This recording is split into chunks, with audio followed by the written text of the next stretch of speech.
Yo, it's Everlasting E-Dog here, and today I'm going to show you guys a quick rundown of the best augments to have on your perks at 100%. So first off, we have Stamina Up. What I like to run for Stamina Up is for the major augment, we have Free Faller, which become immune to fall damage, pretty self-explanatory. Next, we have the minor augments Hard Target. While sprinting, projectile damage is reduced, and footwork increase non-forward sprinting speed. Now, these minor augments are interchangeable. I like to run Hot Foot as well with tomahawks, and quarterback as well along with Hot Foot to make it to where you shoot out tomahawks crazy fast and get a nice speed buff. You also can get guns up to fire while sprinting, but I don't really like this one because I feel like Free Faller is just the best when it comes to being immune to fall damage. That's always something nice to have. Next, we have Quick Revive. What I like to run for Quick Revive on the major augments, I like to run Equivalent Exchange. Dealing enough damage while down will get you up 3 times. So as long as you have a ray gun Mark II, or Pack-a-Punch pistols, this thing works great. Now, if you don't have that, this thing sucks because it gives you a pistol that's not packed and it's uncommon and it's trash and you won't get up when you're at the high round. So I would recommend Dying Wish in order to lose that quick revive but not go down, and you can always get quick revive back in the higher rounds. It'll be easy. Next, we go on to the minor augments. We have Karmic Return. I like this one because when you're reviving someone who's in a horde, you both get a full health buff right when you revive them, as well as Swift Recovery paired with this makes it to where when you revive that ally, you both get a movement speed buff, and that's really helpful for reviving and getting up out quick.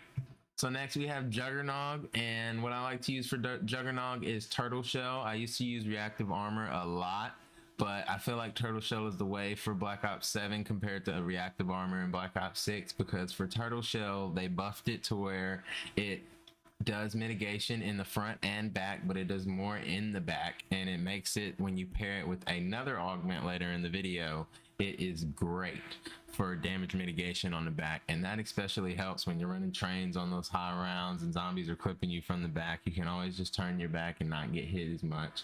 As well as the minor augments, we run hardened plates and durable plates, which is really good for just high round strats and damage mitigation, as well as armor durability. Now, melee Macchiato is a little interchangeable with everything because I know most people don't use melees as much, but for someone like me who loves melees, I love to have espresso on. All melee attacks are faster, and I'll just normally put a life mod, ammo mod on to keep things good with my health. Next, we have minor augments. We have backpedal speed is increased after a successful melee. Stick and move is always good to be able to move around and avoid any zombies getting at you from behind. And the second one is really interchangeable. Honestly, to me, all these suck. I don't know if strength training increases your knife damage as opposed to your punch, but I just put that on even though most of the melee weapons suck and this perk is kind of mid. Alright, next up is the OG Speed Cola. We have Speed Cola, and I run classic formula because reloading faster is always the best method. Now, I have been running this Prestidigitation, and reloading has a chance to use no stock ammo, so that is actually goated. You get a free reload, and I think that is very useful. And swapping weapons faster is good if you have a lot of weapons, especially since we have Mule Kick. Also, you can run fast pitch if you want to run that hot foot combo with stamina. All right, next up we have Vulture Aid. The Armormatic is actually very goated with how they buffed it and changed it. I never have to equip armor. All I have to do is run around, pick up armor. It automatically gets equipped. Now, the minor augments are interchangeable, but Picky Eater and Carry On Luggage is very good for that extra salvage and those higher chance at getting your equipment, which is very beneficial with things like Casimir's and Tomahawks. All right, next we have Depth Perception, and with Depth Perception, I like to run Sixth Sense comboed with the Jugger-Nog Turtle Shell to give you even more less damage from behind from zombies. You can also have a sensor to know when zombies are behind you. So now you pair that with Turtle Shell, and you'll be able to always know when zombies are hitting you from behind, and pair that well while you're running your train. Say if a zombie's running at you immediately or is a real threat, you can always just turn your back and think about how to get out of that situation.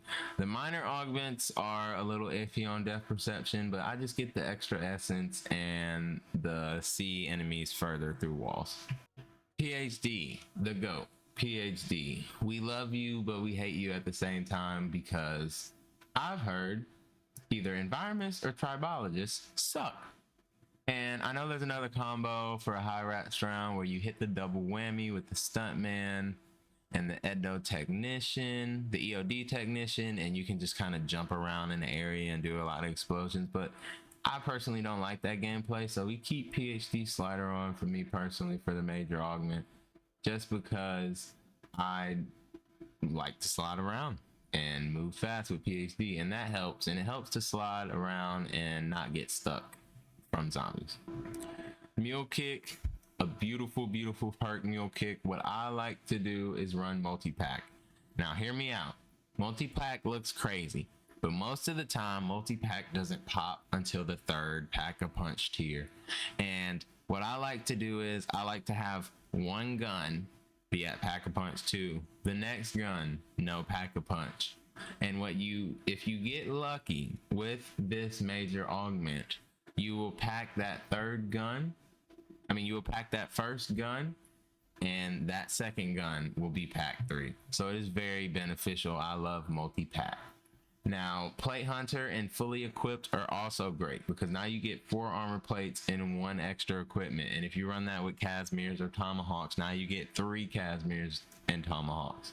So it just adds to your lethalness in the zombie rounds.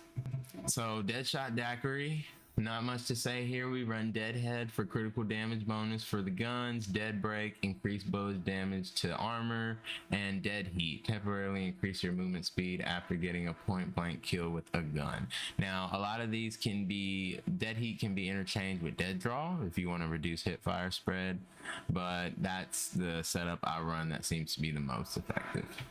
Now, Double Tap is a goated perk, and it needs double standard as a major augment for sure. I don't think there's any competition. All non-critical shots do double damage is one of the best augments in the game. Double time, increase that fire rate, and double caliber bullets weapons have increased penetration damage through enemies because armored zombies suck. Now, for Elemental Pop has a bunch of good major augments. It has citrus focus when it comes to grinding camos, or if you just really like one specific ammo mod, this is the one you will choose so you don't get random ammo mods. Now, say that you like Electric Cherry from Black Ops 2. Well, Electric Cherry is a major augment, and it is great for reloading and getting yourselves out of a pickle. Say you don't run reactive armor and you want to run turtle shell, I say put Electric Cherry on to give yourself even more of an advantage when getting out of corners, because you don't have that reactive armor. But what I like to use it for is Rainbow Pop. Since I run Firework on all my weapons because it's the best zombie killing ammo mod in my opinion, I need to make sure that I have the right ammo mod for bosses, but I don't want to change it. And what Rainbow Pop does is it makes it to where it automatically hit procs as the right ammo mod for that boss's elemental weakness. So I don't have to change Firework. And I honestly love that about Rainbow Pop.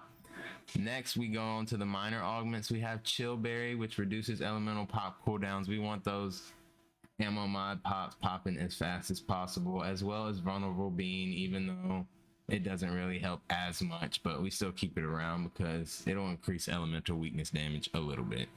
Finally, we have Wisp Tea, and Wisp Tea is really interchangeable. Right now we have the Fox because I like to be revived by this mask, because if this mask procs and it revives you just like how Equivalent Exchange revives you, and it gives you 3 extra revives where you keep all your perks.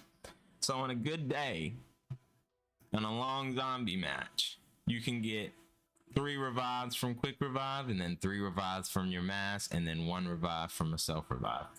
But with the aftertaste, and you'll still have all your perks. But we can also put on the monkey to attract enemies to it, and the massive benevolence is nice. It does heal you periodically, as well as wrath. This thing does crazy amounts of damage.